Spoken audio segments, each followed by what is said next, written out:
Bismillahirrahmanirrahim. Assalamualaikum warahmatullahi wabarakatuh. Waalaikumsalam warahmatullahi wabarakatuh. Innal hamdalillah nahmaduhu wa nasta'inuhu wa nastaghfiruh wa na'udzu billahi min shururi anfusina wa min sayyiati a'malina. May yahdihillahu fala mudilla lahu wa may yudlilhu fala hadiya lahu. Asyhadu an la ilaha illallah wa asyhadu anna Muhammadan abduhu wa rasuluhu la nabiyya ba'da. Allahumma shalli wa sallim wa barik ala Muhammad wa ala alihi wa ashabihi ajma'in, amma ba'd. Qala Allah ta'ala fil Qur'anil Karim, a'udzu billahi minasyaitonir rajim. Kaifa takfuruna billahi wa kuntum amwatan fa ahyaakum summa yumitukum summa yuhyikum summa ilaihi turja'un.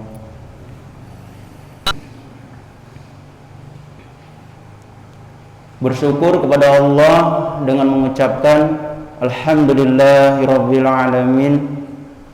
Bersalawat kepada Nabi dengan mengucapkan Allahumma salli ala Sayyidina Muhammad wa ala ali Sayyidina Muhammad. Pertama-tama yang saya hormati Bapak Dr. Muhammad Arif MPD selaku Ketua DKM Masjid Al-Ikhlas, dan yang saya hormati Bapak-bapak, Ibu-ibu, saudara-saudari hamba Allah dan umat Rasulullah, dan yang insya Allah sama-sama kita semuanya dimuliakan oleh Allah Subhanahu wa ta'ala.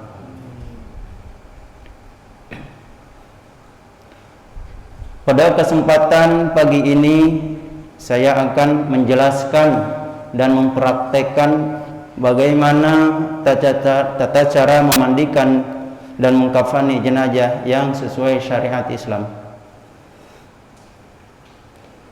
Mari kita bersama-sama belajar dalam kebenaran. Kalau kita tidak paham dalam kebenaran, kita tidak akan hidup dalam kebenaran. Manusia adalah makhluk yang dimuliakan Allah Subhanahu wa ta'ala. Karena itu ketika anak Adam wafat, maka agama mewajibkan bagi orang-orang yang masih hidup untuk merawatnya. Salah satunya adalah memandikan, mengkafani, mensolatkan dan menguburkannya. Mengenai hukum memandikan jenazah, para ulama telah menyepakati bahwa jenazah muslim yang tidak terbunuh dalam peperangan melawan orang kafir hukumnya wajib dimandikan. Jenazah muslim yang tidak terbunuh dalam peperangan melawan orang kafir hukumnya wajib dimandikan. Mengenai hukum memandikan jenazah, para ulama telah menyepakati bahwa jenazah muslim yang tidak terbunuh dalam peperangan melawan orang kafir hukumnya wajib dimandikan. Mengenai hukum memandikan orang yang beragama Islam, hukumnya wajib dimandikan. Mengenai hukum memandikan jenazah orang yang beragama Islam, hukumnya wajib. Pelaksanaannya adalah fardu kifayah. Jika sebagian orang telah melaksanakannya, telah merawatnya, maka yang lain terlepas dari kewajiban tersebut. Jikalau tidak ada yang merawatnya, yang melaksanakannya, maka berdosalah semuanya di sekitar kampung itu.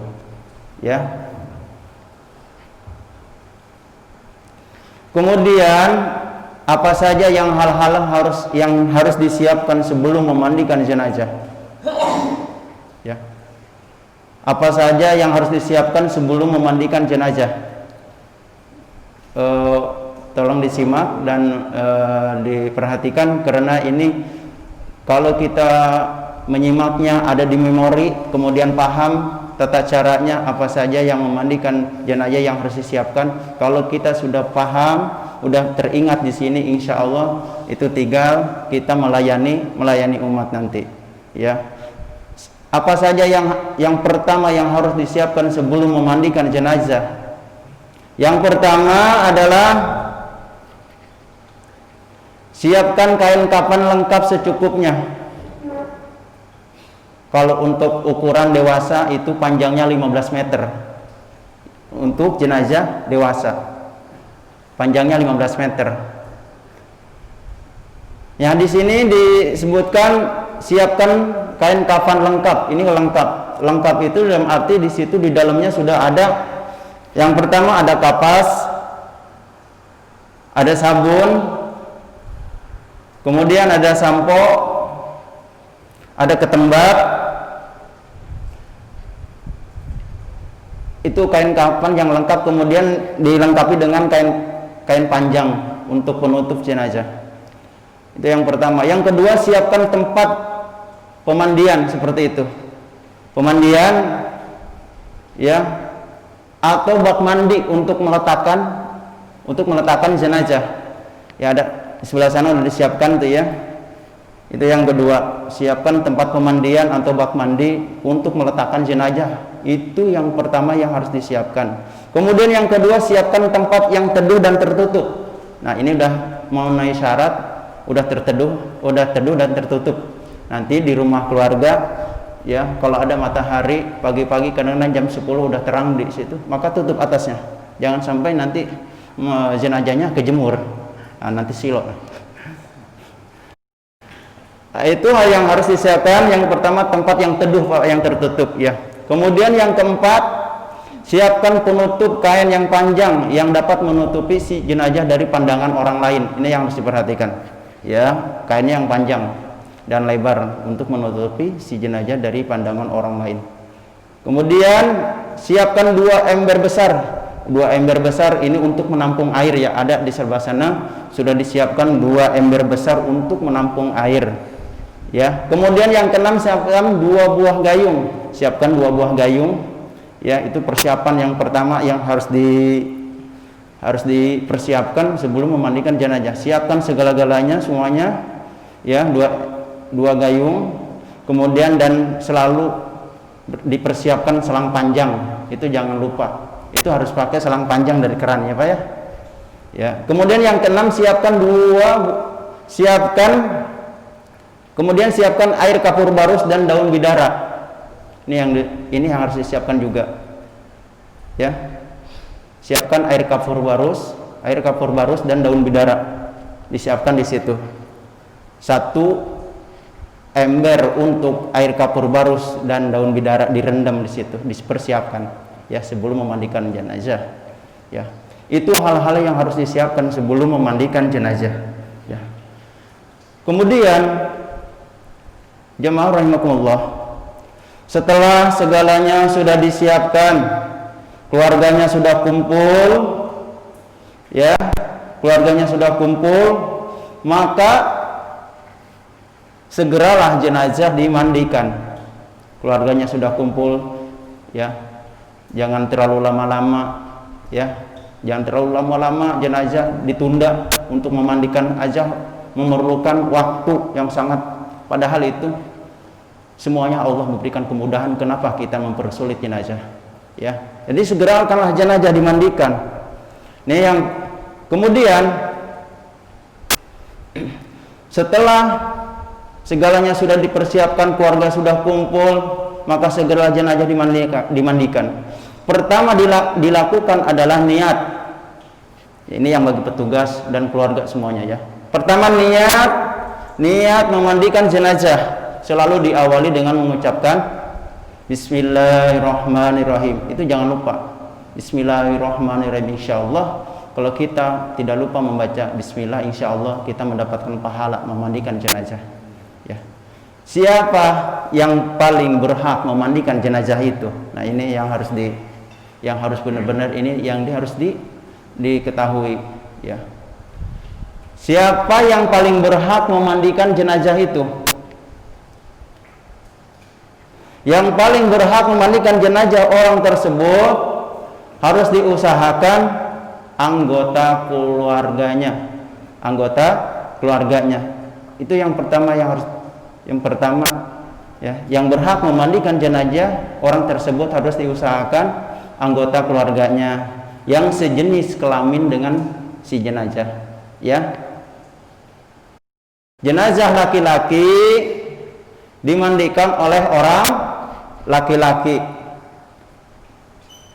Perhatikan, sering terjadi soalnya di masyarakat memandikan jenazah itu campur, apalagi sering pernah terjadi kan isu-isu yang dimana memandikan jenazah perempuan dimandikan oleh orang laki. Nauzubillah min dzalik. Ya. Jenazah laki-laki dimandikan oleh orang laki-laki. Jenazah perempuan dimandikan oleh orang perempuan kecuali mahramnya. Ya. Dibenarkan suami memandikan jenazah istrinya. Ya, dibenarkan suami memandikan jenazah istrinya. Begitu juga sebaliknya. Dibenarkan istri boleh memandikan jenazah suaminya. Ya. Terus bagaimana kalau saja tidak ada keluarganya, tidak ada yang berani, ya. Banyak yang terjadi kan, kadang-kadang nggak siap untuk memandikan jenazah keluarganya. Ya. Kalau saja tidak ada keluarganya yang memandikan jenazah itu, maka apa tugasnya? Tugas pengurus masjid itu harus tanggung jawab. Ya, carilah orang lain. Ya, siapa yang paling berhak, siapa yang paling pantas memandikan jenazah? Ya, siapa yang paling berhak dan siapa yang paling pantas memandikan jenazah?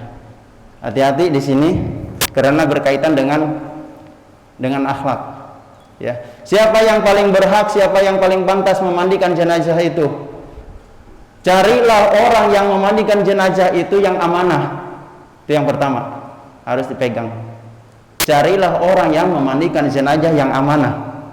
Kemudian carilah orang yang memandikan jenazah yang bisa dipercaya. Ya. Carilah orang yang memandikan jenazah yang tidak suka menceritakan cacat tubuhnya si jenazah kepada orang lain. Nah, ini penting. Ya, ini penting banget. Ya. Carilah orang yang memandikan jenazah yang tidak suka menceritakan cacat tubuhnya si jenazah kepada orang lain. Carilah orang yang memandikan jenazah yang bersedia untuk tidak menceritakan kepada siapapun terhadap apapun yang dialaminya ketika memandikan jenazah. Ya, itu persyaratannya petugas memandikan jenazah.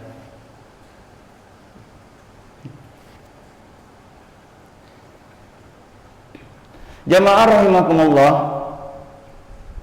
Jadi kita bicarakan yang baik-baik saja, ya. Uzkuru ma sinamautakum. Bicarakanlah yang benar-benar saja, yang baik-baik saja, ya.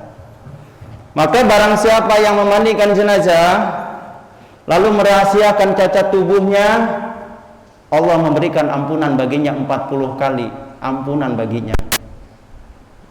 Di dalam hadis dijelaskan, man ghasala maitan fakatama alaihi ghafarallahu lahu arba'ina maratan. Barang siapa yang memandikan jenazah lalu merahasiakan cacat tubuhnya, maka Allah memberikan ampunan 40 kali. Subhanallah. Jamaah rahimakumullah. Kemudian bagaimana cara memandikan jenazah yang sesuai syariat Islam?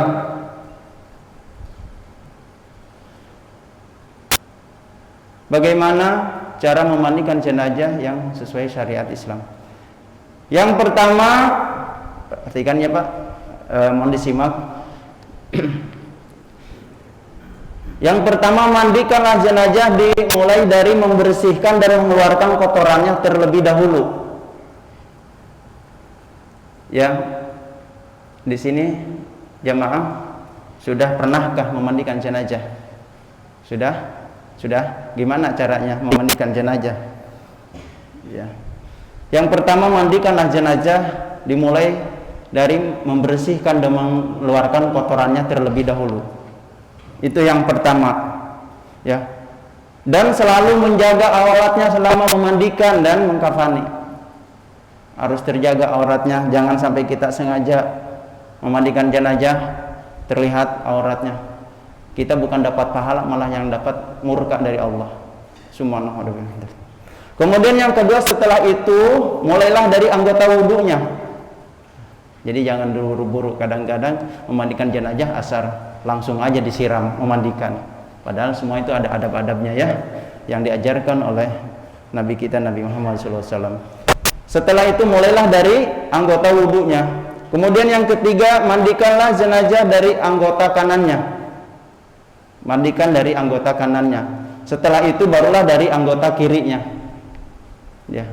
Kemudian mandikanlah jenazah dengan jumlah ganjil 3 atau 5 atau 7 atau lebih menurut pendapat masing-masing ganjil. Kemudian bersihkanlah bagian hidungnya dan telinganya menggunakan ketembat. Ya. Pada kali terakhir mandikanlah jenazah dengan menggunakan air kapur barus dan daun bidara yang sudah disediakan. Itu pada kali terakhir nanti. Ya. Nanti yang tadi itu yang bukan muhrimnya boleh ikut nyiram, ya, ikut nyiram. Jadi yang tidak boleh itu yang bukan muhrimnya itu memandikan sama nyiram beda Pak, ya, harus diperhatikan. Memandikan itu ikut menyabuni, membersihkan semuanya di situ. Kalau nyiram sudah tertutup jenazahnya, baru disiram pada kali terakhir menggunakan air kapur barus dan daun bidara. Insyaallah paham ya. Kemudian bagi jenazah perempuan, ya diingat ya, jenazah perempuan, bagaimana dengan jenazah perempuan? Cara memandikannya sama, cuma pada kali terakhir mandikanlah jenazah perempuan. Bagi jenazah perempuan, jalinlah rambutnya menjadi 3 pintal.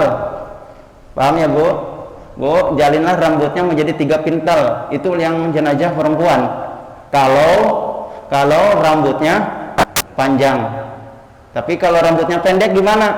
Cukup dirapihkan saja. Bagaimana dengan jenazah laki?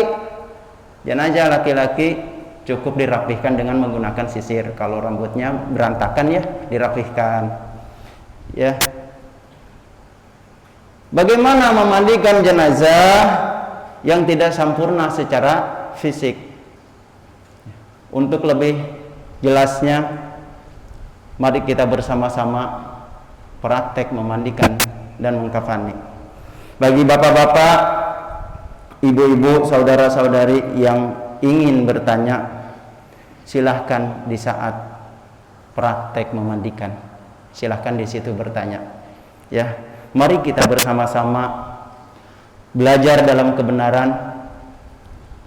Kalau kita tidak paham dalam kebenaran, kita tidak akan hidup dalam kebenaran. Untuk itu dimohon kesediaannya dari Bapak Husen untuk menjadi peraga jenazahnya. Apa yang bersedia? Gimana? Waalaikumsalam warahmatullahi wabarakatuh. Kadang ada yang kotor itu keluar terus, bagaimana? Ya, kita nanti ya Pak ya dipraktek ya, praktek memandikan jenazah. Nah di situ nanti silahkan jamaah bertanya di saat praktek memandikan. Ini sekarang lagi diperagakan memandikan supaya jelas di situ nanti. Ya itu tadi. Jadi sebelum memandikan jenazah itu memang awal pertama dikeluarkan kotorannya dan dibersihkan itu. Kita nanti praktek bagaimana nanti caranya kotornya selalu keluar terus ya Pak ya. Bahkan darah ya Pak ya. Ya mari kita bersama-sama kita praktek memandikan. Yuk, ini di sini ada Bapak Husen untuk menjadikan peraga ya. Ya. Udah cukup yang ini. Mari kita selanjutnya Pak ya. Selanjutnya setelah nanti praktek, selesai praktek memandikan, yang terakhir insya Allah akan dilanjutkan dengan ada sedikit menyampaikan dan terakhir menyampaikan untuk mengingat kematian, ya, tata cara mengingat kematian, dan terakhir kita doa. Insya Allah Pak, kalau praktek memandikan jenazah di pagi hari ini, Bapak bisa menyimaknya, kemudian menyimpan di memori, simpan di memori kanan, teringat semuanya. Awal apa saja pertama yang harus dilakukan di masyarakat sebelum memandikan jenazah, itu yang harus diingat. Jangan sampai nanti nanya sana, nanya sini, kemudian apa aja ini, bingung jadinya kan. Ini selama ini karena mohon maaf banyak seperti itu, bingung apa aja ini yang harus disiapkan. Tapi kalau memang punya ilmu, ya, ada di memori, teringat, oh iya, pertama kainnya siapkan, kemudian yang kedua kain lengkap. Artinya kain lengkap ini semuanya ada di sini. Sekarang udah banyak, ya, di pasar juga udah banyak kain kafan lengkap ini. Ada ada kapas, ada sabun, ada sampo, semuanya itu kain kafan. Itu harus diingat. Kemudian jangan langsung dimandikan jenazahnya kalau belum disiapkan kainnya. Seperti kita mandi itu bawa handuk, itu namanya persiapan. Jenazah juga begitu, jenazah mau dimandikan, siapkan kainnya. Jangan langsung mandikan lah, segeralah, udah lama kainnya tapi belum disiapkan. Begitu udah selesai mandikan, ini jenazah mau ditaruh di mana kan, bingung kan. Jadi harus diingat, ini kain panjangnya, perhatikan untuk dewasa ya Pak, jenazah dewasa panjangnya 15 meter. Ini udah cukup insya Allah. Jenazah terbesar di Indonesia, waktu itu saya melayani di tahun 2010, terbesar di Indonesia, orang Pamulang Permai meninggal, nomor 2-nya terbesar, cukup 15 meter. Bagaimana caranya? Kita praktek di sini insya Allah ya. Coba dibuka. Ini kainnya khusus untuk jenazah, kain yang sangat mudah untuk disobek dan tidak mengeluarkan serat banyak ya, sehingga kita petugas-petugas di lapangan itu begitu mudah, para amil, para petugas untuk memotong kain. Ingat ya Pak ya, diingat.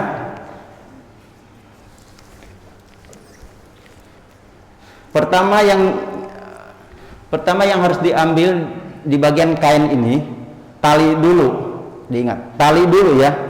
Buatkan tali, ambil tali di bagian pinggiran kain. Ya. Lebarnya gimana? Lebar bisa 1 telunjuk lebarnya atau lebih dikit. Ya, itu untuk mengingat aja sebenarnya ya. Dikira-kira aja. Ya. Ini harus pertama diambil tali. Kalau nanti lupa nggak bikin tali, nyari-nyari talinya di mana yang ini. Iya, bingung mau pakai tali rapia. Apakah ada jenazah diikat pakai tali rapia? Kayaknya belum pernah dengar. Ya, harus dipersiapkan talinya. Nih, ya, caranya mudah. Caranya mudah, nggak perlu pakai gunting, ribet ya kalau pakai gunting lamaan. Ini kain sudah kain kafan namanya, kering nih, bahannya kering. Gampang. Untuk memudahkan, udah, coba langsung. Sampai habis 15 meter, ambil tali yang pertama. Tadi kan 15 meter. Ya. Nah, dan kapan kan macam-macam tuh, ada yang lebarnya 1,2, ada yang 1,5. Kita pakai yang lebar berapa? Yang penting panjang dulu 15 meter, jangan sampai kurang untuk jenazah dewasa ya. Mau lebarnya nanti 130 ya, semeter 30 atau semeter 50 itu nggak apa-apa ya. Yang penting panjangnya jangan sampai kurang, karena lebar nggak masalah. Yang dipermasalahkan di sini panjangnya, gitu ya. Ya paham ya? Ya. Ada lebar memang kain. Ini lebar kain ini 1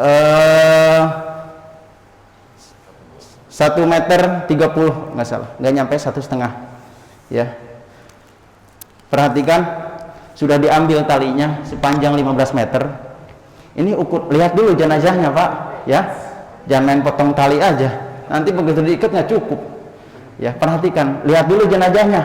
Ini jenazahnya nih, masya Allah, ini gede banget ini. Ini coba.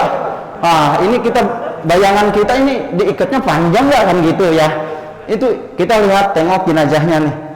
Lihat jenazahnya, oh ya nih kurus. Oh ini besar ya. Ya. Di situ kita baru bisa menyesuaikan talinya, ya. Baru buatkan talinya. Jangan asal potong, ya. Pas dilihat, aduh, jenazah yang gede nggak cukup. Jangan disambung lagi pakai tali rapia. Nah, lihat jenazahnya ini cukup standar ya. Ya, standar nih. Ya, standar jenazahnya. Panjangnya cukup 1 depa. Ini 1 depa lah ya. Ya. Kalau jenazahnya besar, kita disesuaikan aja lah. Kita punya piling, punya manusia semuanya punya piling yang paling tepat. Ya. Punya piling. Oh iya, cukup lah. Kalau segini dilebarin atau dikebelakangin lebih panjang, ya. Lebih panjang tuh. Ya. Begini. Ini udah panjang nih. Ya, cukup. Ya. Kemudian kalau sudah diukur menggunakan tangan kita 1 depa, ya. Tuh. Ambil talinya berapa? Ambil talinya bisa 5 atau 10. Kalau saya yang di sini ambil 6 dulu. 6 dulu. Nanti kita praktek ininya, cara menggelar talinya. Ini 6 dulu, ambil 6. Coba ambil 6. Ya, ambil 6. Coba. Ambil. Udah ada 6. Ini udah 6 Pak ya. Kemudian dipotong.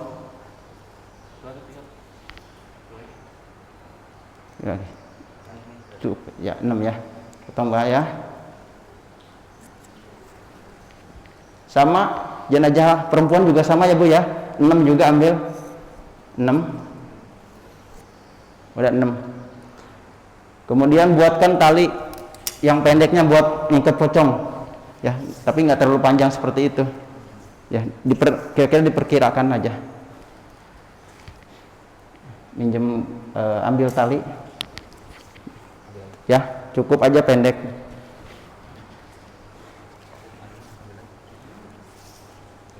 Mana?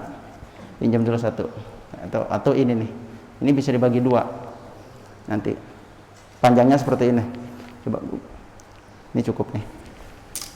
Ya. Tuh.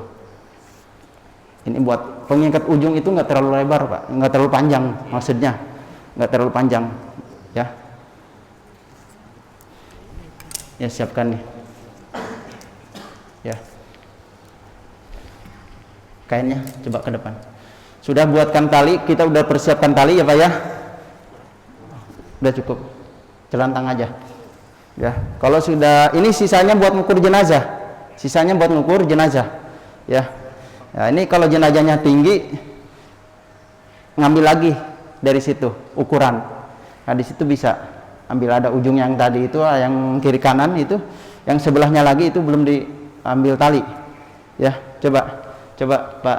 Ini cukup nih, udah cukup, pas banget lagi tuh, pas ya. Dari kaki panjangnya 2 jengkal, lebihin, ya 2 jengkal. Ini ya itu 2 jengkal kan? Udah pas ini untuk ukuran. Kalau jenazahnya tinggi berarti kan ini juga harus agak panjang. Setelah sudah ngambil ukuran jenazah, potonglah kain kafannya. Potong kain kafan.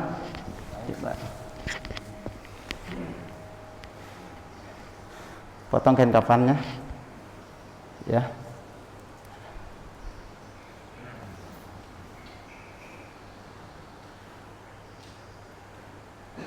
Potong.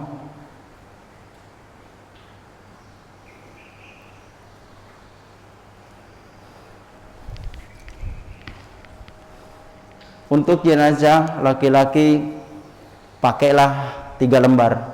Untuk jenazah perempuan pakailah 4 lembar ya Bu ya. Ya. Nah, ya. Motongnya juga nggak pakai gunting secara keseluruhan ya Pak ya. Cukup di situ aja ya. Tuh. Rapihkan. Sudah dipotong kemudian dirapihkan dulu, jangan sampai nanti di rumah keluarga itu sampai ngabisin tempat motong kain. Itu ya.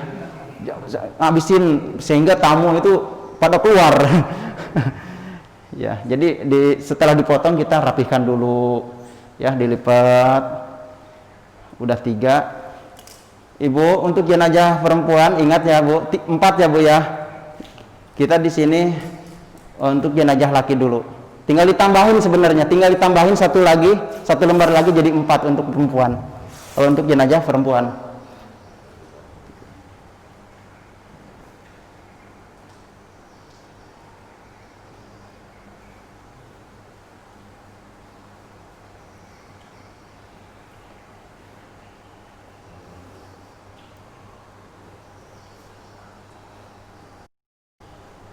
Silahkan Pak, ini bagian ini ya cara motong kain kafan.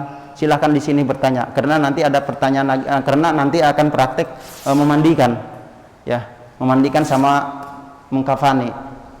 Ada pertanyaan di sini yang tadi sampaikan Bapak. Yang pertama itu masalah lebar ya, lebar itu nggak masalah. Yang harus diingat itu panjangnya. Jangan sampai jenazah yang dewasa itu menggunakan kain panjangnya cuma kurang dari 10 meter. Nggak cukup. Kalau 10 meter nggak cukup. Apalagi nanti pas begitu nyampe ke rumah keluarga kaget. Ini jenazah cukup besar sekali. Itu kurang itu nanti. Ya, jangan sampai nanti sampai kurang lah ya. Makanya di sini diingatkan cukuplah 15 meter insya Allah. Untuk 15 meter ini tidak kurang dan tidak lebih, pas insya Allah. Walaupun jenazahnya terbesar di Indonesia, mohon maaf ya, 15 meter cukup. Karena tingginya itu standar, nggak nyampe 2 meter yang terbesar itu. Cuma paling standar sama kita sebenarnya, cuma dia agak lebar ke samping aja. Tingginya sama itu ya. Coba, udah yang 3. Nah, itu wajib Pak ya, yang 3 ini wajib. Mohon maaf. Ini yang 3 wajib, yang 4 juga wajib perempuan. Wajib ini yang pertama ini, jangan sampai kurang. Ini wajib, ya. Sesuatu yang wajib tidak boleh kurang, ya. Kalau kurang nanti jenazahnya nggak kebungkus, kelihatan perutnya, ya kan? Kelihatan kakinya, kepalanya, sehingga ini yang wajib 3. Nah, saya buatkan di sini gamis ya Pak ya. Ini gamis ini nggak wajib Pak, ya. Tapi untuk apa gunanya? Untuk pelengkap. Nanti kalau ada jenazah yang lebih besar bisa ketutup pakai baju. Ya. Pakai baju. Ukuran baju ini panjangnya 2 meter. 2 meter dibagi 2. Ini 2 meter. Ini 1 meter. Insya Allah ya. Ada yang nebak ini 1 meter, betul? Ya. Cukup 1 meter ya. Kalau dipanjangin jadi 2 meter, berarti ambilnya 2 meter atau kurang dikit sih nggak apa-apa, nggak mesti 2 meter ya Pak ya. Ya, ini untuk apa? Untuk buat baju ya. Maksudnya gamis itu tidak wajib, itu bagaimana? Karena itu pelengkap aja. Nggak pakai gamis nggak masalah. Mohon maaf, aduh saya nggak bisa bikin gamis, ya kan gimana nih, kan gitu. Itu nggak jadikan salah satu kewajiban. Yang penting itu aja. Saya kan nggak bisa bikin baju. Ini kan sekarang banyak jenazah dibungkus semuanya lengkap. Ada apa? Ada pempasnya, ada sempaknya, ada bajunya, ada kerudungnya. Atau kalau perempuan menggunakan kerudung, kalau laki nanti ada sorban. Nah itu saya nggak bisa, gimana? Cukup dengan ini aja ya, karena ini pelengkap. Tapi kalau dilengkapi memang jenazah dirapihkan itu bagus kelihatannya. Itu kita juga menggunakan pakaian kan harus bagus. Dalam ajaran Islam harus sopan dan bagus dan rapih seperti itu ya, supaya merapih aja, supaya rapih, kelihatan rapih ya. Kita gunakan gamis, kita buatkan gamis ya Pak. potong. Gimana? Tadi kan mengukur panjang dari kaki. Iya. Dan ini nanti kalau kasusnya mayit nggak ada kakinya gimana? Mengukurnya dari mana? Kalau kaki dua-duanya diamputasi ya Pak ya? Apa satu? Ya. Atau sampai lutut lagi? Sampai lutut, ya. Itu sesuaikan ukuran panjang jenazah, ya. Ukuran jenazah panjangnya seperti itu ya, ukurnya seperti itu. Yang tadi, kalau yang standarnya kita kan ya seperti itu. Jadi sesuaikan aja, disesuaikan jenazah. Ya, udah nih, udah. Kalau yang meninggal itu kebetulan laki-laki dan anak kecil lah, maka harus 15 meter. Ya. Kalau untuk jenazah bayi atau balita atau anak-anak, ya, itu nggak mesti 15 meter, ya. Jadi harus disesuaikan juga. Sesuaikan semuanya keadaan jenazah, ya. Seperti itu, insya Allah semuanya paham masalah itu, ya. Jadi jenazah balita nggak mesti 15 meter, nanti ada ukurannya, gitu. Insya Allah itu seperti itu Pak ya, ya, disesuaikan aja keadaan jenazah.